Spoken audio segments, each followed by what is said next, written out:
Hello and welcome to Starbound's second channel. My name is Gabriel the Bibi Capaldi and I'll be your narrator today. But before we get into today's story, please do check down below that you are subscribed to the channel. It's 100% free and helps us pop up on your feed a bit more often. Check it out, boss. Those three humans are without a ship, and they don't even have a ground vehicle, said Lonet as his hover disk glided a few feet above the ground. Hizit squinted his yellow eyes, scanning the horizon for any sign of the humans Lonet had mentioned. Standing atop his own hover disk, he raised a slender blue hand to shield his vision from the bright sun overhead. His gaze swept methodically from left to right, taking in the vast sea of crimson foliage that stretched seemingly without end before them. The red leaves swayed in the light breeze, creating a hypnotic effect across the landscape. Despite his keen vision, a trait all Krignians prided themselves on, Hizit could detect no sign of the human intruders. "Where?" he finally asked, frustration evident in his voice. "I see nothing but red leaves for miles." His gaze returned to Lonet, trying to determine what his subordinate was looking at. Hizit was a tall and lean Krignian, draped in the flowing azure robes that their species had worn for centuries, practical garments that allowed for both protection from harsh environments and the dignity befitting a successful trader. The fabric flowed around his lanky frame as he shifted his weight on the hover disk. Like all Krignians, his skin was a rich blue, several shades darker than his robes. His yellow eyes, large and almond-shaped, dominated his narrow face, providing excellent peripheral vision, an evolutionary advantage from their predatory past. Standing in similar fashion as Hizit, Lonet's face bore the characteristic wrinkles of their species, not a sign of age, but a natural trait that appeared shortly after maturity. The spotter wore a green visor that covered nearly half his face, the transparent display glowing with data streams only he could see. "Where exactly did you spot these humans?" Hizit demanded again, his patience finally evaporating in the humid air of Vernally. His hover disk drifted closer to Lonet's, the sound of the anti-gravity engines increasing in pitch as he closed the distance between them. Lonet tapped the side of his visor, the gesture both apologetic and explanatory. "Through the drone network, sir. I should have been clearer." He raised a three-fingered hand and pointed toward a particularly dense cluster of crimson vegetation that rose like a mountain in the distance. "They're in a clearing just beyond that ridge. I picked them up on thermal scans first. Their body temperature runs higher than most species I know." Hizit's upper lip curled in exasperation. "So you didn't actually see them with your own eyes? Next time lead with that information, Lonet. I've detected humans on the drone network. It's quite different from check out those humans, don't you think?" "My apologies, sir," Lonet said, head bowing slightly, the wrinkles on his face deepening with his frown. "I got excited when I realized what they might be after. It's almost certainly the same thing we're hunting, the Bronics." "The Bronics?" Hizit repeated, his irritation momentarily forgotten. "You think primitive humans would travel all this way for Bronics?" The Bronics were rare creatures, native only to the harsh environment of Vernally. Resembling massive centipedes, they could grow up to 20 feet in length, with hundreds of segmented legs that allowed them to burrow through the rocky soil with remarkable speed. Their bodies were covered in a natural armor plating that had evolved to withstand the planet's frequent acid rains and extreme temperature fluctuations. But what made them truly valuable, and the reason Hizit's expedition had come to this remote world, were the crystalline growths that formed along their carapaces. These crystals, formed through a biological process unique to the Bronics, contained compounds that the galactic pharmaceutical industry paid astronomical sums to acquire. A single mature crystal could power cellular regeneration treatments for hundreds of patients, or provide the base material for neural enhancement procedures that the elite of dozens of worlds clamored for. The hunt for Bronics had become increasingly competitive over the last decade, as the creatures grew more scarce and the demand for their crystals continued to rise across the settled systems. Hizit activated his own visor with a subtle eye movement, and immediately the drone feed that Lonit had been viewing materialized in his field of vision. Sure enough, 3 human figures moved through a clearing approximately 2 kilometers beyond the Red Ridge. They appeared to be scanning the ground with handheld devices, moving in a search pattern that suggested they knew exactly what they were looking for. "You're right," Hizit conceded, zooming in on the image. "Those are definitely humans, and there's only one reason they would have come to this wasteland of a planet." He shook his head in disbelief. "Even these primitive creatures have heard about the value of Bronix crystals. The market truly has reached every corner of the galaxy." He manipulated the feed further, studying their equipment. "Look at them. They don't even have proper hover technology. They're walking on the actual ground, with nothing but those projectile weapons for protection." He chuckled, a sound like stones rattling in a metal container. "Did they think they could just stroll around until they stumbled upon a Bronix and then shoot it? They will get themselves killed at most." "Should we be concerned about them?" Lonit asked, adjusting his own visor to match Hizit's view. "Even primitives can be dangerous when desperate." Hizit waved a dismissive hand, the gesture causing his hover disk to bob slightly. "Humans? No! It's the other proper hunters we need to worry about. The ones with actual technology and experience." He deactivated the drone feed with another eye movement. "Let's head back to headquarters. We need to coordinate our search grid better if we want to locate a Bronix before our actual competition does." With ease, Hizit shifted his weight forward on the disk, causing it to accelerate smoothly in the direction of their ship. Lonit followed close behind, the two of them skimming over the tops of the crimson vegetation. The hover disks responded to the slightest shifts in balance and pressure, allowing them to navigate with a grace that would have been impossible with cruder forms of transportation. As they approached the coordinates of their ship, they began to descend gradually, diving below the canopy of red leaves. The temperature dropped noticeably as they entered the shadowy realm beneath the towering plants. Here, the ground was barely visible, a mosaic of twisted roots and small patches of dark soil. A winding river came into view, its waters a deep purple that reflected the filtered light from above. Hovering approximately 50 meters above the river's surface was their ship, the Seeker, a sleek vessel designed for long missions. Unlike military craft, the Seeker bore the hallmarks of its commercial origins: curved lines, polished surfaces, and subtle aesthetic touches that marked it as the property of a successful Krignian merchant. Hizit and Lonit guided their hover disks upward, approaching the underside of the ship where a circular hatch just large enough to admit a Krignian on a hover disk waited. As they neared, the hatch arised open, revealing a faint green light from within.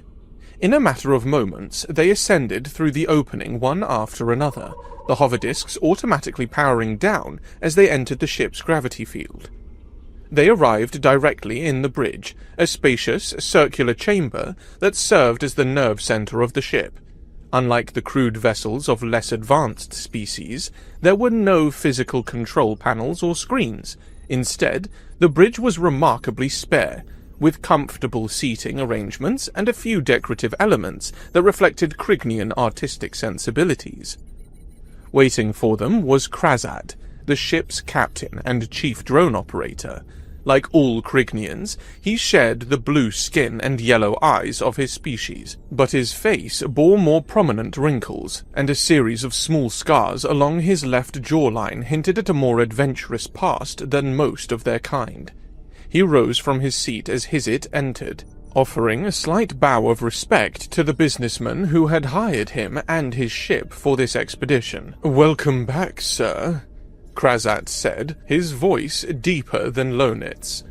"I trust your scouting was informative." "Indeed," Hizit replied, stepping off his hover disk and allowing it to settle into a charging dock built into the floor. "Lonit has been monitoring the competition. What's the status of the other hunting parties, beside the humans, of course? A mention of humans caused both Krazat and Lonit to chuckle. Oh, yes. Our bipedal friends without so much as a hovercart between them, Krazat said, shaking his head.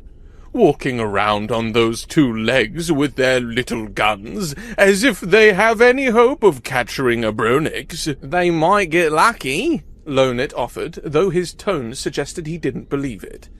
Luck won't help them extract the crystals without damaging them, Hizit said dismissively. Now, what about the real competition?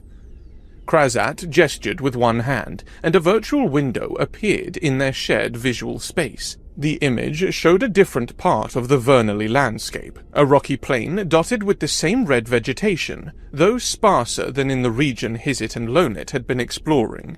The Krytar warriors have been methodically searching the northwestern quadrant, Krazat explained, zooming in on a group of furry, bipedal creatures moving around several land vehicles. The Krytars stood approximately 7 feet tall, their bodies covered in dense brown fur, with striations of darker coloring across their broad shoulders. Their faces were vaguely canine, with elongated snouts and alert, pointed ears. The vehicles they used were angular and functional, riding on 6 massive wheels designed to navigate difficult terrain. While considerably more advanced than anything humans had brought to Vernally, they still represented a level of technology that Krignians viewed as rudimentary at best. As they watched, several Krytar exited their vehicles and dropped to all fours, pressing their snouts to the ground and inhaling deeply. "They're tracking by scent," Hizit observed. "Primitive, but potentially effective for locating Bronix tunnels." "The Krytar are natural hunters," Krazat commented. "Their sense of smell is among the finest. Don't underestimate them just because their technology lags behind ours." Hizit nodded thoughtfully. "They seem manageable enough. What other species are in play?" Krazat manipulated the virtual display again, and the scene shifted to a view of the sky above a different part of the Crimson Forest. A flock of winged creatures soared overhead, their wingspans impressive even at a distance. "The Aviri arrived 3 days ago," Krazat explained. "A clutch of 15, led by Elder Screet if our intelligence is correct." The image zoomed in on one of the avian creatures. The Aviri resembled large birds of prey, with sleek bodies covered in bright feathers that shifted from deep purple to bright green, depending on how the light struck them.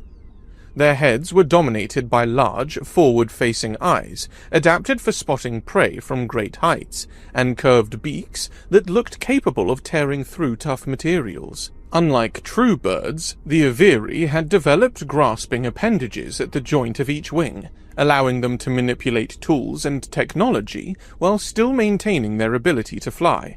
Several of the creatures carried small devices strapped to their bodies, scanning equipment, Hizit assumed, or perhaps communication gear. "Their natural flight gives them an advantage in reconnoitering," Hizit mused. "And those eyes can spot a Bronix tunnel entrance from hundreds of meters up. Still, they lack the technical sophistication to extract and preserve the crystals properly." He waved a hand dismissively. "They're a factor, but not our primary concern. Any others?" A tense silence fell over the bridge. Krazat and Lonit exchanged a quick glance before Krazat adjusted the virtual display once more. "Yes," he said, his tone noticeably more serious. "The Reparians." The image shifted to show a scene of destruction. One of their surveillance drones lay shattered on the forest floor, its components scattered across the crimson undergrowth. As they watched, a reptilian hand reached down and picked up the central processing unit of the device, examining it briefly before crushing it between scaled fingers. Krazat shifted the view to a different drone feed, showing a group of Reparians moving through the forest on hover platforms that, while not as advanced as the Krignian discs, demonstrated a level of technology that commanded respect. The reptilians stood on 2 legs, their bodies covered in overlapping scales that ranged from deep green to burnished copper in color. Their heads were wedge-shaped, with vertical pupils set in yellow sclera and rows of small, sharp teeth visible when they communicated with each other. "They've destroyed 7 of our surveillance drones so far," Krasat reported grimly, "and they appear to be jamming our sensors in the eastern quadrant." "How many?" Hizit asked, his earlier dismissive attitude gone. "We've confirmed at least 20 individuals spread across 3 hunting parties," Krasat replied, "and their equipment is concerning. Not quite at our level, but close enough to pose a serious challenge." The image zoomed in on one Reparian. Who appeared to be the leader of this particular group. Strapped to its back was a complex apparatus with multiple articulated arms ending in various tools. A mobile extraction and preservation system, Hizit realized. Designed specifically for removing Bronix crystals while maintaining their integrity. "What do you suggest we do, boss?" Lonet asked, turning to face Hizit directly. "Do we have enough of a technological advantage to secure a Bronix against all these competitors?" Hizit considered the question carefully. Their hover discs were superior to anything the other species had demonstrated, and their sensor technology, despite the Reparians' jamming efforts, was still the most sophisticated on the planet. But numbers mattered in a hunt like this, and the combined forces of the Krytar, Eviri, and Reparians significantly outnumbered his small crew. A Bronix, once located, would require careful handling. The crystals were incredibly valuable, but also fragile. Improper extraction could reduce their worth by orders of magnitude. Having the best technology was an advantage, but not a guarantee of success when facing so many determined competitors. He almost laughed when he thought about the humans again. Their presence was so insignificant compared to these other threats that he'd nearly forgotten about them entirely. They would be lucky to survive an encounter with a Bronix, let alone successfully capture one. Hizit was not a soldier or a mercenary. He hadn't risen to his position in Krignian society through force or diplomacy. He was, at his core, a businessman. And business often required compromise and collaboration when direct competition was too costly. "We need to change our approach," he announced finally. "Captain, can you establish communication with the Krytar and Eviri vessels? And see if you can locate a Reparian communications frequency as well." Krasat looked surprised. "You want talk to our competition?" "Sometimes the best way to win is to ensure everyone gets a share," Hizit explained. "Just not equal shares." It took nearly an hour for Krasat to establish the necessary communication links. The Krytar were the easiest to contact, their communication systems being relatively straightforward. The Eviri required more finesse, as their society placed great importance on proper introductions and formalities. The Reparians, as expected, were the most difficult, initially blocking all communication attempts and only relenting when Hizit authorized Krasat to reveal certain technical specifications of their sensor array as a show of good faith. Finally, the virtual display split into 3 sections, each showing a representative from one of the competing species. War Chief Gralt of the Krytar, Elder Screet of the Eviri, and Dominant Thex of the Reparians. "Greetings, honored hunters," Hizit began, employing the formal tones that interspecies negotiations demanded. "I am Trader Hizit of the Krignian Merchant Guild, and I propose a discussion that may benefit us all." War Chief Gralt growled, his fur bristling. "What benefit can there be in talking when there are Bronix to hunt? Every moment we waste is an advantage to our competitors." "That is precisely my point," Hizit replied smoothly. "We are all spending resources competing with each other, when cooperation might yield better results for everyone involved." Elder Screet cocked her head, feathers ruffling slightly. Speak plainly, trader. What form of cooperation do you propose? An alliance, Hizzit said. Or more accurately, a division of territory and resources. Each of our species has different strengths and weaknesses in this hunt. Together, we could locate and capture more Bronics than any of us could independently. Dominant Thex's vertical pupils narrowed to thin slits. And how would the spoils be divided? I doubt you contacted us out of generosity. Of course not, Hizzit acknowledged. I propose a division based on contribution. My ship's sensors can map Bronic's tunnel networks more extensively than any of your equipment, which gives us a significant advantage in locating them quickly. Your sensors that we've been destroying? Thex asked, a hint of amusement in his reptilian voice. A regrettable waste of resources for both of us, Hizzit replied. Resources that could be better directed toward our common goal. The negotiations proceeded tensely for several minutes, with each species naturally advocating for a larger share of any Bronics captured. The breakthrough came when War Chief Gralt mentioned the humans. And what of the soft skins?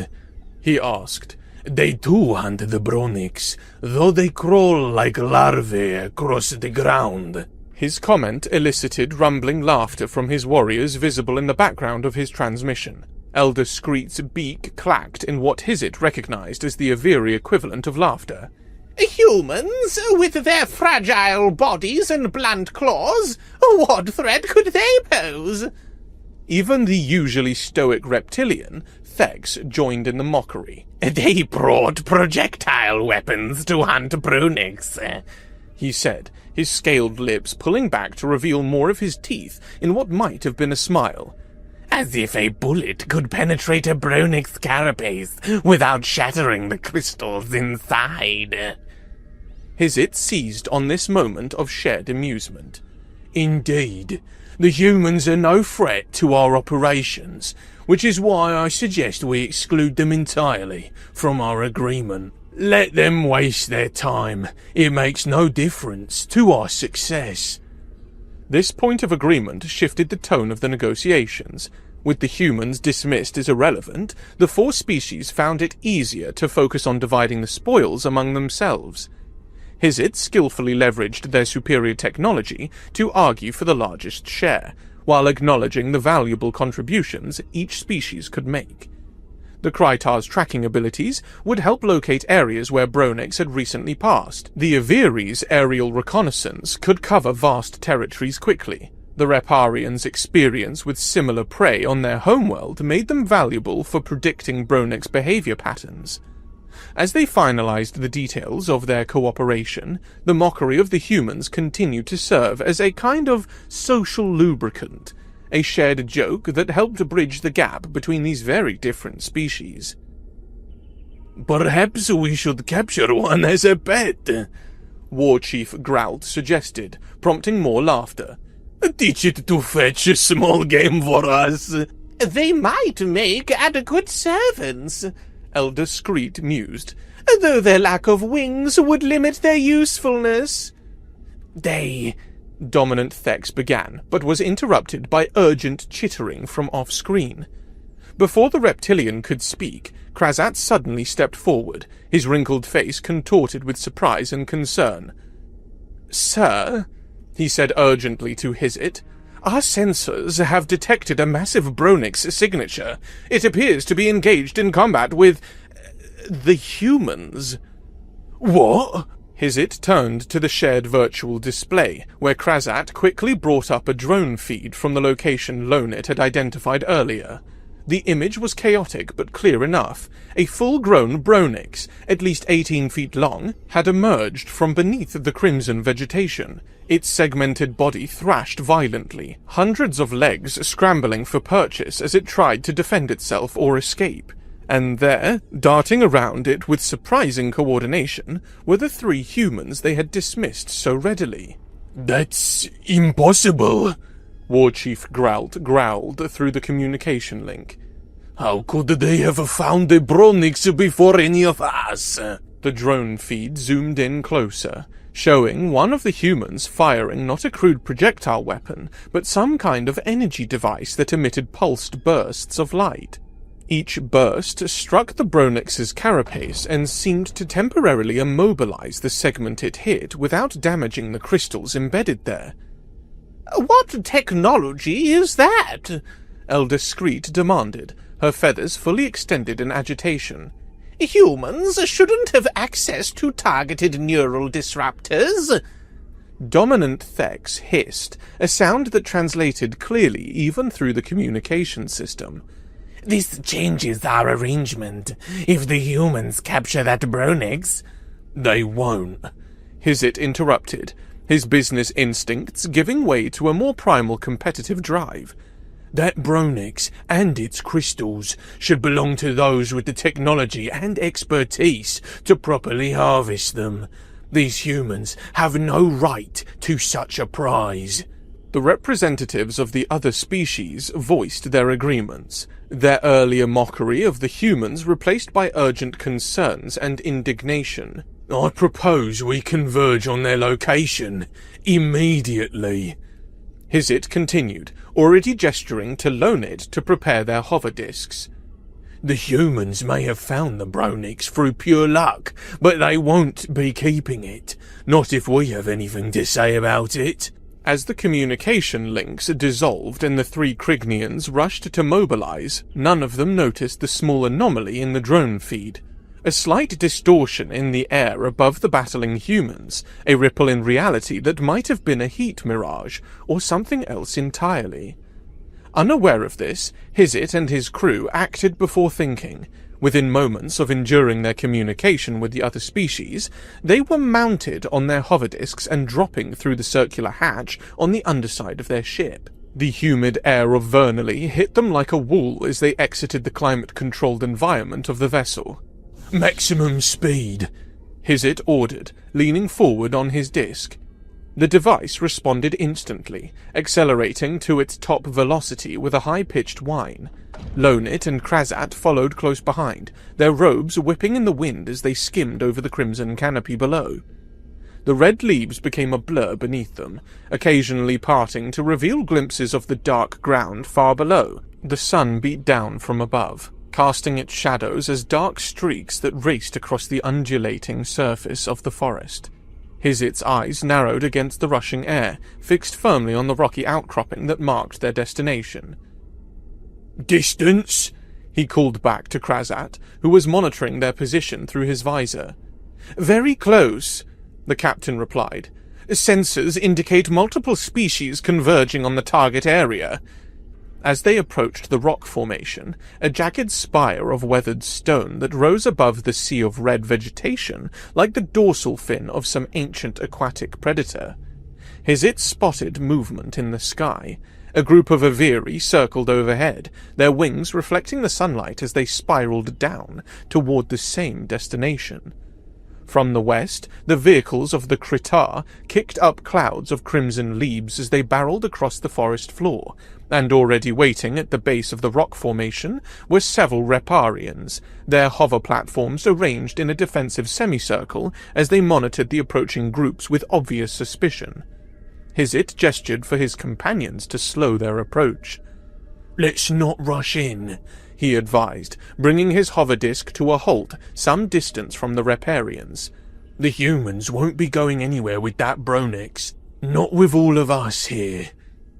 "You suggest we wait?" Lonit asked, his wrinkled face creased with additional lines of concern. "Yes," Hizit confirmed. "Let all parties gather first, then we present a united front." He adjusted his robes, which had become disheveled during their rapid journey. "The worst that could happen is the humans lose the battle and die."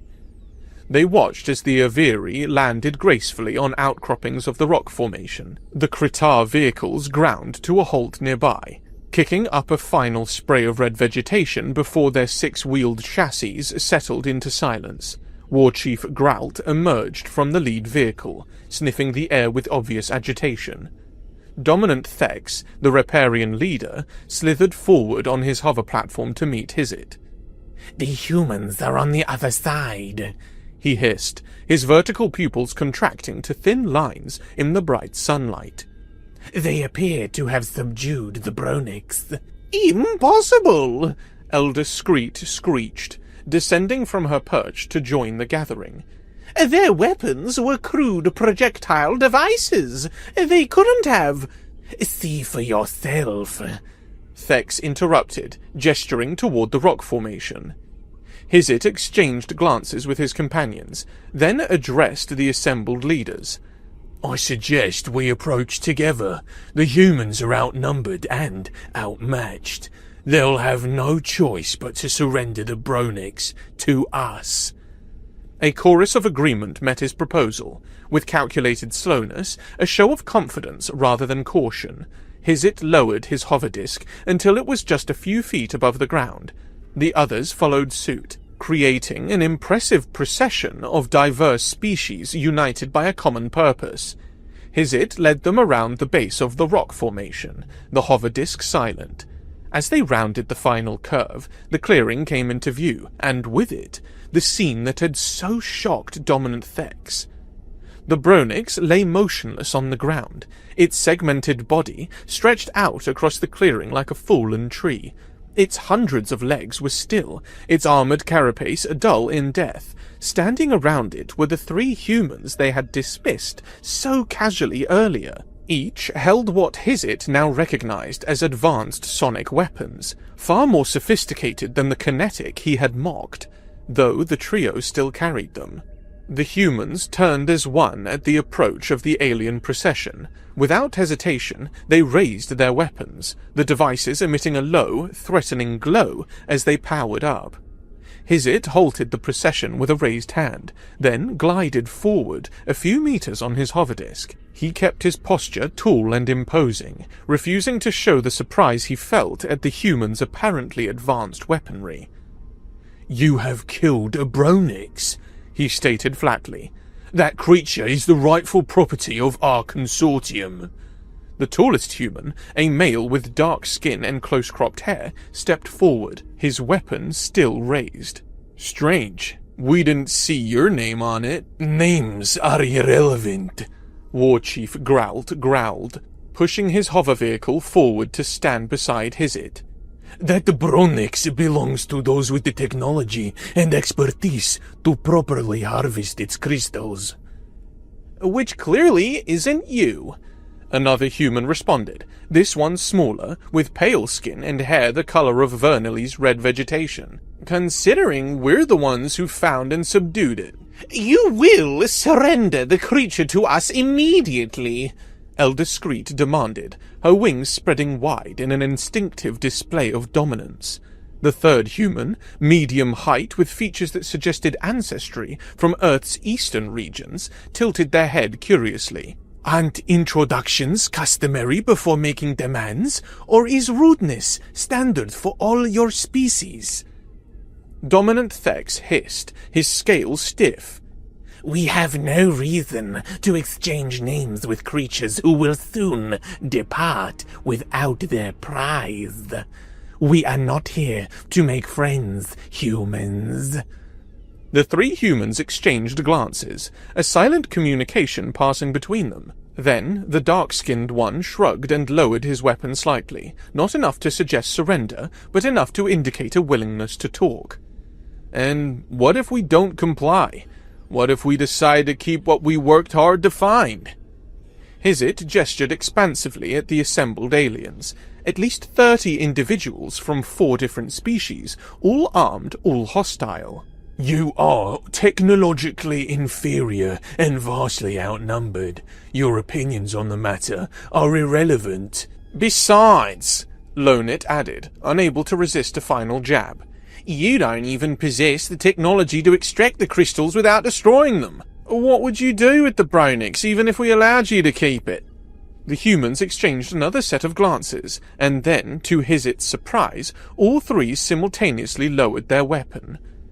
"You're right about one thing," the red-haired human said with a sigh. We don't have the tech to extract the crystals here in the field. But, the third human continued, we have our own solution to that particular problem. The dark-skinned human raised a small device to his mouth. Achilles, disengage stealth systems and prepare for cargo retrieval. For a moment, nothing happened. The clearing remained silent except for the low sound of hover discs and platforms. Hizit was about to speak, to mock the humans for their apparent delusion, when a shadow fell across the entire gathering. It began as a darkening of the sunlight, as if clouds had suddenly gathered overhead. But Vernally rarely experienced cloud cover, and the shadow continued to deepen until it seemed like twilight had descended in the middle of the day. As the assembled group looked up. Where empty sky had been moments before, a massive vessel now hung silently overhead. It stretched farther than Hizit could see from his position, its hull a dark, strange material. The sheer size of it was incomprehensible, easily 20 times larger than their own ship, perhaps more. Hizit felt his mouth go dry. His hover disc wobbled beneath him as his concentration faltered. That's how? Krazat whispered behind him. Our sensors would have detected something that size in orbit. It wasn't in orbit, the red-haired human explained, seemingly enjoying their shock. It's been right here the whole time. Across the clearing, the group remained frozen in disbelief. War Chief Growl's fur stood on end. His ears flattened against his skull. Elder Screet's wings pulled tight against her body, an instinctive response to feeling vulnerable. Even the usually stoic Reparians showed signs of distress, their scales shifting color slightly as blood drained from the surface vessels beneath. We'll be taking the entire Bronix back to Earth for proper study and crystal extraction, the third human announced matter-of-factly. Our research teams are quite excited to examine it. You can't, Hizit began, his business instincts kicking in despite his shock. Perhaps we can negotiate. His words died in his throat as sections of the massive ship's hull slid open, revealing what could only be weapons emplacements. Enormous railguns, each barrel larger than their bodies by far, rotated smoothly to point downward at the gathering of different species. I believe it's too late for negotiations, the dark-skinned human said, echoing Hizit's earlier dismissal. We're not here to make friends, like one of you said. We're here to take what we found. Hizit's mind raced, desperately searching for a response, a way out, a business strategy that could salvage the situation. But for perhaps the first time in his career, he found himself completely outmaneuvered. I would advise against any sudden movements, the red-haired human added, gesturing toward the massive weapons trained on them from above. Our captain can be a bit, trigger-happy. From the enormous ship, thick cables descended, their ends equipped with harnesses clearly designed to secure and lift the Bronix carcass. With absolute ease, the three humans began attaching these to strategic points along the creature's segmented body. The whole group could only watch in stunned silence, exchanging disbelieving glances, but making no move to interfere. The railguns overhead tracked their every move, reminding them of the new power dynamic that had so suddenly been established. Within minutes, the cables grew taut, and the massive Bronix began to rise from the ground, slowly at first, then with gathering speed as it ascended toward the open bay of the human vessel. The three humans attached themselves to the cables, and they too began to rise alongside their prize. It's been a pleasure doing business with you all, the dark-skinned human called down as he ascended. Though I can't say it's been nice meeting you. They all remained motionless long after the humans and the Bronix had disappeared into the ship's hold. The massive vessel hung above them for several more minutes, its weapons still trained on the gathering below, before it began to move, silently, impossibly, upward into Vernally's atmosphere. No one spoke as the ship grew smaller against the sky. eventually becoming just a dark speck that vanished entirely as its stealth systems re-engaged. Only when it was completely gone did the stunned silence finally break. "Their stealth technology," Krasat murmured, his professional interest momentarily overriding his shock. "To conceal a vessel of that size?" His it said nothing, still processing the implications. If humans possessed technology advanced enough to hide a capital ship from all known detection methods, what other capabilities might they have that the galactic community had overlooked? The group lingered in stunned silence, the sky above them empty once more, his its claws flexed absently against the soil, his mind churning. If the humans could cloak a ship of that magnitude, what else had they concealed? What other weapons, alliances, or ambitions had gone unnoticed? One thing was now painfully clear. The galaxy had gravely miscalculated the humans' place among the stars.